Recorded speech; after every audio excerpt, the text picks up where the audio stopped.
마태복음 15장 1절로 20절 말씀입니다.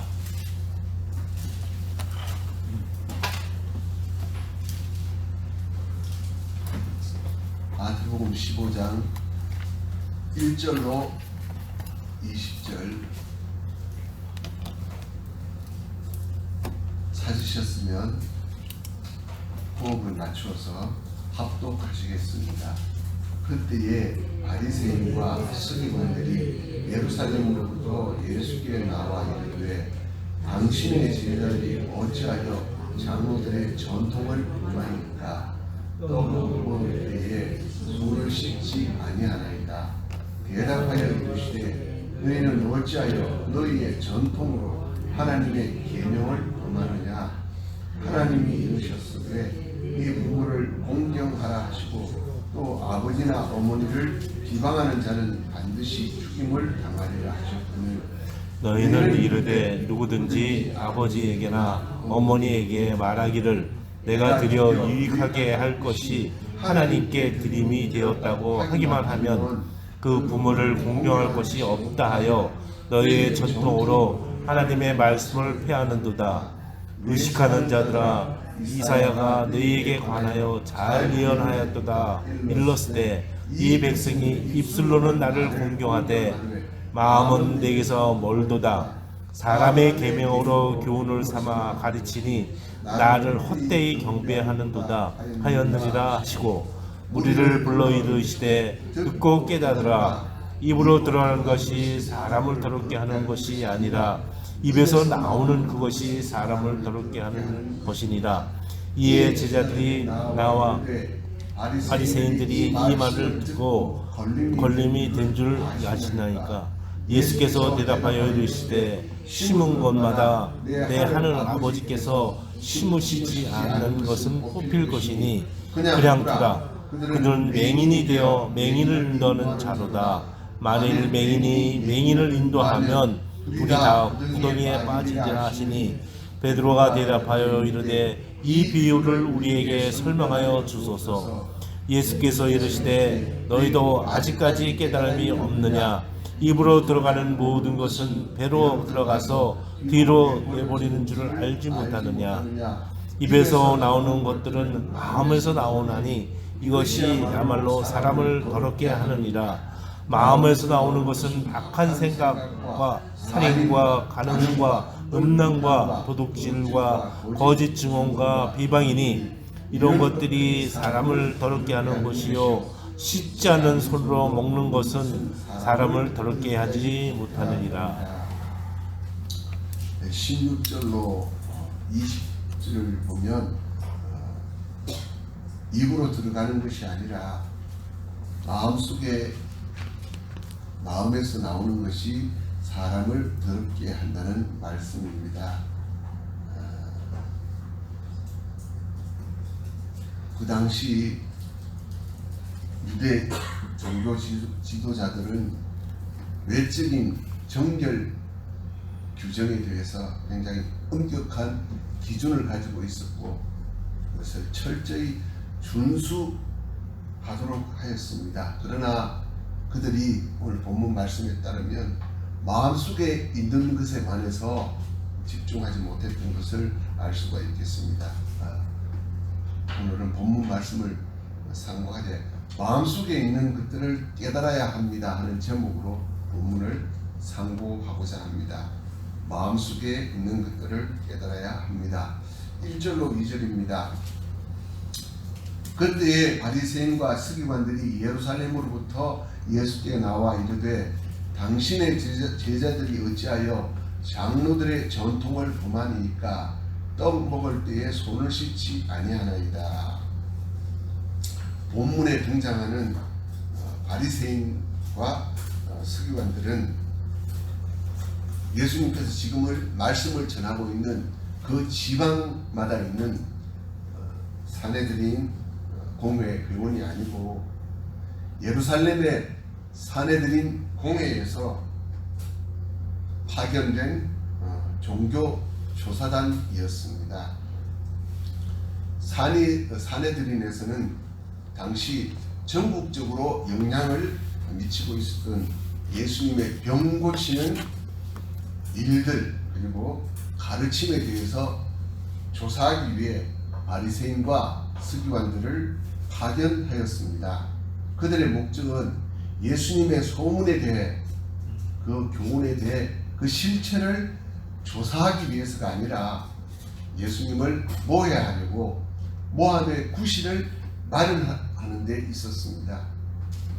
유대 교권주의자들과 예수님 사이의 갈등은 날로 심각해져 가고 있었으며 이제 공생의 마지막 해가 되어서 격렬한 실학 논쟁을 통해서 더욱더 첨예화되어 가고 있었습니다. 이들을 파견한 것을 보면 예수님께 대한 박해가 공공연히 모의되고 있었음을 보여줍니다. 그들이 와서 예수님을 비난한 것은 예수님의 제자들이 손을 씻지 않고 떡을 먹음으로 장로들의 전통을 범한다는 것이었습니다. 사실 이 장로들의 전통 우리에게 일반적으로 탈무드로 알려져 있습니다. 이것은 유대 나라가 오늘날까지 존재하게 하는 참 좋은 기능을 하였습니다. 장로들이 전통이 수립되기 시작한 배경을 보면 사실 이스라엘이 바벨론 포로로 다 잡혀가고 나라가 멸망하게 된 것이 하나님의 율법을 귀중한 줄 모르고 버렸다가 나라가 망했다는 사실을 자각했기 때문에 이 장로들의 전통들이 만들어지기 시작했습니다. 우리가 하나님의 말씀, 율법에 대해서 가볍게 볼 수가 결코 없는 것입니다. 하나님께서 율법을 주신 것은 우리가 죄인인 것을 깨닫고 예수 그리스도의 속량의 은혜가 반드시 필요하다는 것을 깨닫게 하시기 위해서 하나님께서 법으로 주신 것입니다. 우리가 거울을 보고 내 얼굴에 묻어져 있는 것을 깨닫고 씻게 되는 것처럼 율법을 통해서 예수님을 발견해야 되는데 원래 그런 목적으로 출발했던 이 장로들의 전통이 자기들을 교만하게 만드는 오류에 빠진 것입니다. 사실 본문은 상당히 취급하기가 어려운 본문입니다. 그렇지만 간단하게 잠시 살펴보고자 합니다. 이 장로들의 전통에 관해서 제가 다른 분이 이렇게 정리해 놓은 것을 유인물로 준비해서 주고 있는 자리에다가 한 10부 정도 비치를 했습니다. 자녀들에게 이렇게 가르쳐 주시기 필요하신 분은 참고로 가져가셔도 되겠습니다. 사실 유대 랍비들은 장로들의 전통, 즉 모세 오경을 실생활에 적용하기 위한다면서 부전으로 그 전통들을 그 해석을 전승해 왔습니다. 랍비들은 율법 해석의 권위를 공적으로 인정받았습니다. 세월이 흐름에 따라서 문제가 되는 것은 그들의 이 율법 해석이 기록된 율법보다 더 존중되고 있었다는 데 문제가 있습니다. 유대인들은 생각하기를 오경에 기록된 것 외에도 하나님의 법이 어떻게 인간이 기록한 이 문자에 다 완전히 포함될 수 있겠느냐 하는 생각을 가졌습니다. 그래서 세세하고 구체적으로 이 오경을 어떻게 적용할 것인가를 연구하고 또 상세하게 그것을 가르쳤습니다. 그래서 바벨론 포로 생활 이후부터 유명한 유대교 랍비들, 존경받아 마땅한 유대교 랍비들이 고대의 전성 자료들을 중심으로 세세한 규칙들을 정비하고 집성하기 시작하였는데 이것이 오늘 본문에 나오는 장로들의 전통이 되었습니다. 그래서 이 장로들의 전통을 모세오경을 생활 속에 적용한다는 목적적 정당성이 있는 것입니다. 본문에서 예수님의 제자들이 금하였다고 하는 식사 때 손을 씻는 예법은 먼지가 많은 팔레스틴 풍토 그리고 손으로 음식을 집어넣는 풍속에 의해서 위생적 필요에 의해서 마련된 것으로 보입니다. 그리고 또 한편은 이방인들과의 모든 접촉, 예를 들어 길에서나 시장에서 이방인들과 스치거나 이방인의 물건에 무의식적으로 닿는 일을 따위는 성전이나 회당에서 예배 의례를 부정하게 할 수 있다고 생각한 데서 유래한다고 보여집니다. 분명히 레위기 기록에서는 부정한 것들과 접촉했을 때 씻으라는 규정들이 있습니다. 그래서 효과적인 정결 의식을 위해서 얼마만큼의 물을 사용해야 하는 것까지 언급하고 있습니다. 그 내용의 일부를 보면 만일 한 사람이 한 그릇의 물로 한쪽 손에 붓는다면 그의 손은 정결하다. 그런데 만일 한 그릇의 물을 두 손에 붓는다면 그 손은 불결하나 4분의 1통 이상의 물을 다시 더 붓는다면 그 손은 정결하게 된다라고 되어 있다고 합니다. 사실 이 장로들의 전통의 세세한 규정 자체는 해로울 것은 없습니다. 그들이 얼만큼 정결을 중요시해야 하는가를 가르치기 때문입니다. 그러나 이 인간의 생각을 하나님의 계시인 말씀과 기록된 율법과 동일한 수준으로 생각하였다는 점, 그리고 율법의 목적과 그 정신을 저버리고 외형적인 세부 규칙들만을 강조함으로써 결과적으로는 하나님께서 요구하시는 순종과 사랑을 버리고 결과적으로 인간을 위선과 교만으로 내몰았다는 점에서 장로들의 유전이 치명적인 오해에 빠진 것입니다. 3절로 6절입니다. 대답하여 이르시되 너희는 어찌하여 너희의 전통으로 하나님의 계명을 범하느냐. 하나님이 이르셨으되 네 부모를 공경하라 하시고 또 아버지나 어머니를 비방하는 자는 반드시 죽임을 당하리라 하셨거늘 너희는 이르되 누구든지 아버지에게나 어머니에게 말하기를 내가 드디어 유익하게 할 것이 하나님께 드림이 되었다고 하기만 하면 그 부모를 공경할 것이 없다 하여 너희의 전통으로 하나님의 말씀을 폐하는 자도다. 우리가 이 말씀은 고르반이라는 단어로 잘 기억하고 있습니다. 이 말씀은 우리가 율법을, 계명을 하나님께 대한 의무, 인간에 대한 의무로 이렇게 두 가지로 나누지 않습니까? 그런데 그 비중에 있어서 무엇보다도 우선되는 것이 하나님께 대한 의무다라는 것을 강조하기 위해서 이 고르반이라는 단어가 나왔습니다. 원래 이 고르반이라는 단어는 하나님께 바쳐진 제물, 하나님께 드린 선물이라는 의미가 있는 단어입니다. 본문의 맹세를 가리키는 말입니다. 그러니까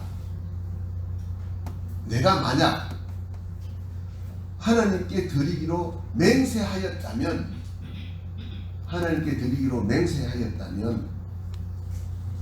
그 맹세하는 것이 부모의 부양을 위해서 절대적으로 필요한 것이라 하더라도 그것은 절대 취하할 수 없는 맹세가 되는 것이다 라는 것이었습니다.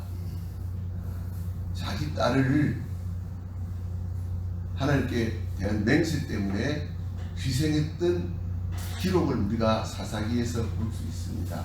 이처럼 하나님께 맹세를 하는 것은 조심해야 하고 한번 맹세하면 반드시 지켜야 한다는 이 고르반이라는 사상이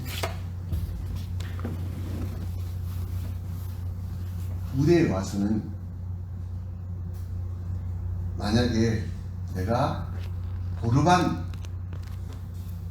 그러니까 이것을 하나님께 드리기로 맹세하였다라고 하게 되면 그것을 부모님에게 드릴 이유가 없다는 것으로 변질이 되어서 사실은 자기가 이것을 정말 하나님께 드릴 것이 전적으로 드릴 것이 아님에도 고르반 하였습니다 하고는 실제로 그것을 하나님께 드리는 것은 일부만 드리고 그 시행을 차차 뒤로 미루면서 부모님께 대한 공양을 하지 않는 악한 목적으로 사용되고 있는 당시의 실태를 예수님께서 고발하시는 것입니다.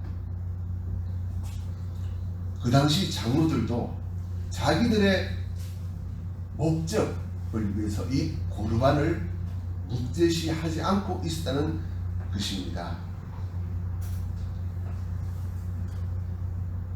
7절로 2절입니다. 외식하는 자들아, 이사야가 너희에 관하여 잘 예언하였도다. 일렀으되 이 백성이 입술로는 나를 공경하되 마음은 내게서 멀도다. 사람의 계명으로 교훈을 삼아 가르치 나를 헛되이 경배하는도다 하였느니라 하시고, 본문은 예수님께서 바리새인과 서기관들을 가리켜 외식하는 자, 즉 위선자라고 불렀던 첫 번째 기록입니다. 이 말은 자신의 본 모습이 아니라 겉모습으로 맡은 역을 연기하는 배우라는 의미가 담겨 있습니다. 예수님께서는 종교의식에 매달리는 외식주의를 단호히 책망하셨는데, 외식의 원인을 살펴보면 첫째, 소극적으로 자신의 외식에 대해 스스로 의식하지 못하는 경우인데, 하나님께 대한 열심은 있으나 전통이나 습관에 맹목적으로 순응하며 종교적 의무를 완성하는 것이 최선의 삶인 것처럼 착각하는 경우입니다. 이들은 미가서 6장 7절 8절에서 말씀하신 천천의 양이나 만만의 강물 같은 기름이 아니라 오직 정의를 행하며 인자를 사랑하며 겸손하게 하나님과 함께하는 것이 하나님을 기쁘시게 하는 것임을 알지 못하는 사람들입니다. 또 둘째로 적극적으로 외식하는 사람들이 있었는데, 그들은 자신의 행위가 외식인 줄 알면서도 자신의 기득권을 지키려고 하거나 이기적 목적을 위해 종교적 행사나 규례 등을 적극적으로 이용하는 경우입니다. 당시 유대 종교 지도자들이 로마 정부와 밀착되면서부터 바리새인들은 율법의 정신을 일부러 망각해버리고 종교적 후울만을 내세워 자신들의 자리를 지켜내기에 급급하였던 것입니다. 이들은 예수님께서 책망하신 말씀대로 입술로만 하나님을 공경하는 헛되이 경배하는 자들이었습니다. 그들은 사람들에게 보이고자 하나님의 법을 지키는 척 하나님을 섬기는 채 하는 간교한 위선자들이었고, 율법의 근본 정신이자 하나님께서 율법을 주신 목적인 진정한 회개와 사랑 없이 율법의 문자적 규정만을 지키고서는 마치 의인인 것처럼 착각하는 형식에 빠진 위선자인 것입니다. 10절로 11절입니다. 무리를 불러 이르시되 듣고 깨달으라. 입으로 들어가는 것이 사람을 더럽게 하는 것이 아니라 입에서 나오는 그것이 사람을 더럽게 하는 것이니라. 무리를 불러 이르시되 하고 말씀하셨습니다. 이 말씀은 예수님께 질문을 빙자한 비난을 하고 온 바리새파 사람들과 서기관들이 게네사렛 사람들, 그러니까 예수님과 함께 있었던 사람들을 종교적인 이유로 얼마나 업신여겼던가 하는 것을 우리에게 보여주는 말씀입니다. 게네사렛 사람들은 그들과 가까이 서 있지도 못했습니다. 예루살렘에서 내려온 바리새인과 서기관들을. 그들은 음식을 먹을 때 손을 씻지 않는 것과 마찬가지로 지금 예수님께서 가 있는 북부 갈릴리 사람들과는 가까이 하려고 하지 않았습니다. 이들은 입으로 들어가는 것에 대해 경계하는 율법 규정, 정결한 짐승과 부정한 짐승에 대한 규정은 하나님께서 세상과 구별된 삶을 요구하시는 영적 의미가 크고, 또한 음식을 먹을 때 손을 씻도록 요구하는 것은 그 민족의 위생과 건강을 위한 배려에서 나온 것인데, 그들은 입에서 나오는 것, 즉 말을 통해 밖으로 표출되는 인간의 정서와 사상은 더 본질적인 문제를 의미하는 것이라는 사실을 망각하고 있는 것입니다. 12절로 20절입니다. 이에 제자들이 나와 이르되 바리새인들이 이 말씀을 듣고 걸림이 된 줄 아시나이까? 예수께서 대답하여 이르시되 심은 것마다 내 하늘 아버지께서 심으시지 않은 것은 뽑힐 것이니 그냥 두라. 그들은 맹인이 되어 맹인을 인도하는 자로다. 만일 맹인이 맹인을 인도하면 둘이 다 구덩이에 빠지리라 하시니, 베드로가 대답하여 이르되 이 비유를 우리에게 설명하여 주옵소서. 예수께서 이르시되 너희도 아직까지 깨달음이 없느냐? 입으로 들어가는 모든 것은 배로 들어가서 뒤로 내버려지는 줄 알지 못하느냐? 입에서 나오는 것들은 마음에서 나오나니 이것이야말로 사람을 더럽게 하느니라. 마음에서 나오는 것은 악한 생각과 살인과 간음과 음란과 도둑질과 거짓 증언과 비방이니 이런 것들이 사람을 더럽게 하는 것이요 씻지 않는 손으로 먹는 것은 사람을 더럽게 하지 못하느니라. 사실 오늘 예수님께서 바리새인들 그리고 서기관들에게 공공연하게 그들을 비난하는 말씀을 하신 것은, 이 바리새인들도 예수님의 책망을 듣고 회개하고 복을 받게 하려는 것이었습니다. 그러나 예수님께서 미리 예상하셨던 것처럼 이 바리새인들에게는 걸림이 되었습니다. 쉬운 말로 하자면 예수님의 말씀을 듣고 비위가 상하였던 것입니다. 그들은 지금까지 자신들이 옳다고 생각해 오던 것이 얼마나 헛된 환상이었던가를 깨달았을 것입니다. 예수님의 말씀 앞에 자각할 수밖에 없었을 것입니다. 그러나 그들은 예수님께로 돌아서는 것이 아니라 예수님을 박해하기에 몰두하였습니다. 우리가 지금 창세기를 공부하고 있는데, 가인이 그의 재물을 하나님께서 받지 않으시자 분하여 안색이 변한 것처럼 이들은 자신들의 지켜온 거룩이라는 것이 거짓이었으며 오히려 불의한 것이라는 사실을 깨달아 알고도 진리를 솔직하게 인정하지 못하고 진리에 대해 오히려 두려워하고 외면하려는 마음을 보입니다. 창세기 4장 7절, 하나님께서 가인의 회개를 촉구하신 말씀, 선을 행하지 아니하면 죄가 문에 엎드려 있느니라. 죄가 너를 원하나 너는 죄를 다스릴지니라 하신 말씀은 사실 가인에게만 적용되는 말씀이 아니라 아담의 원죄가 유전된 모든 인류에게 해당되는 말씀입니다.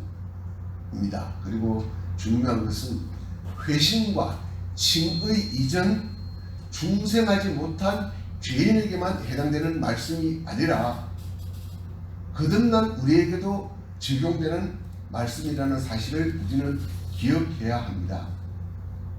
사도 바울은 율법으로 말미암아 죄가 드러난다는 사실을 중생한 세 사람의 내적인 투쟁을 로마서 7장 18절로 25절에 증언하고 있습니다. 내 속 곧 내 육신에 선한 것이 거하지 아니하는 줄을 아노니 원함은 내게 있으나 선을 행하는 것은 없노라. 내가 원하는 바 선은 행하지 아니하고 도리어 원하지 아니하는 바 악을 행하는도다. 만일 내가 원하지 아니하는 그것을 하면 이를 행하는 자는 내가 아니요 내 속에 거하는 죄니라. 그러므로 내가 한 법을 깨달았노니 곧 선을 행하기 원하는 나에게 악이 함께 있는 것이로다.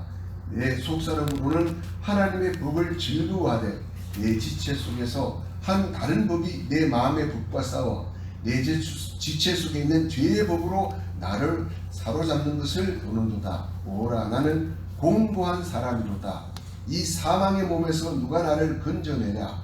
우리 주 예수 그리스도로 말미암아 하나님께 감사하리로다. 그런즉 내 자신이 마음으로는 하나님의 법을, 육신으로는 죄의 법을 숨기노라. 본문 19절에서 마음에서 나오는 것들, 악한 생각, 살인, 간음, 음란과 도둑질, 거짓 증언, 비방, 이 모든 것이 자신의 마음속에 뿌리를 내리고 있다는 사실을 자각하는 사람은 어찌 손을 씻지 않고 음식을 먹는 사람을 정죄할 수 있겠습니까?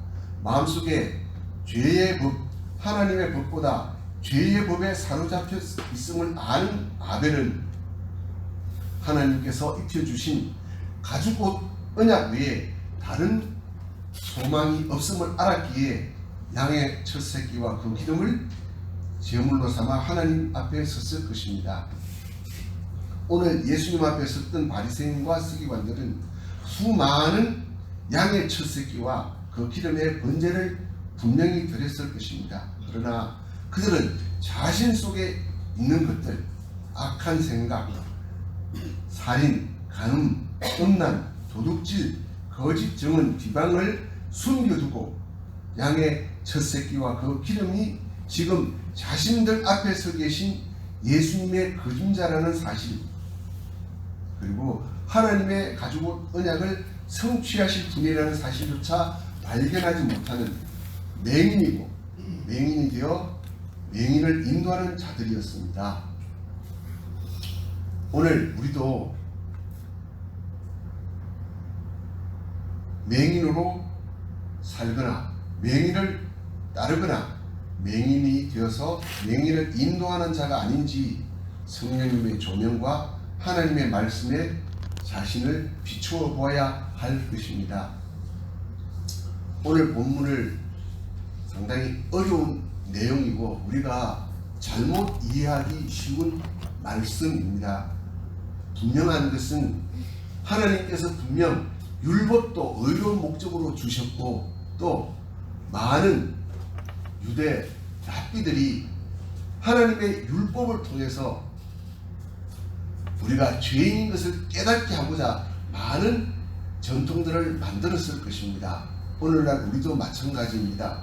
하나님의 말씀을 통해서 나 자신이 얼마나 죄인인지 부족한지를 깨닫도록 노력한다면 더 예수님을 필요로 할 것입니다. 그러나 우리가 범하기 쉬운 것이 우리의 자녀들을 대할 때 안식일을 지키지 않는다고 그것을 정죄하고 판단하기 쉽다는 사실을 우리는 명심해야 합니다.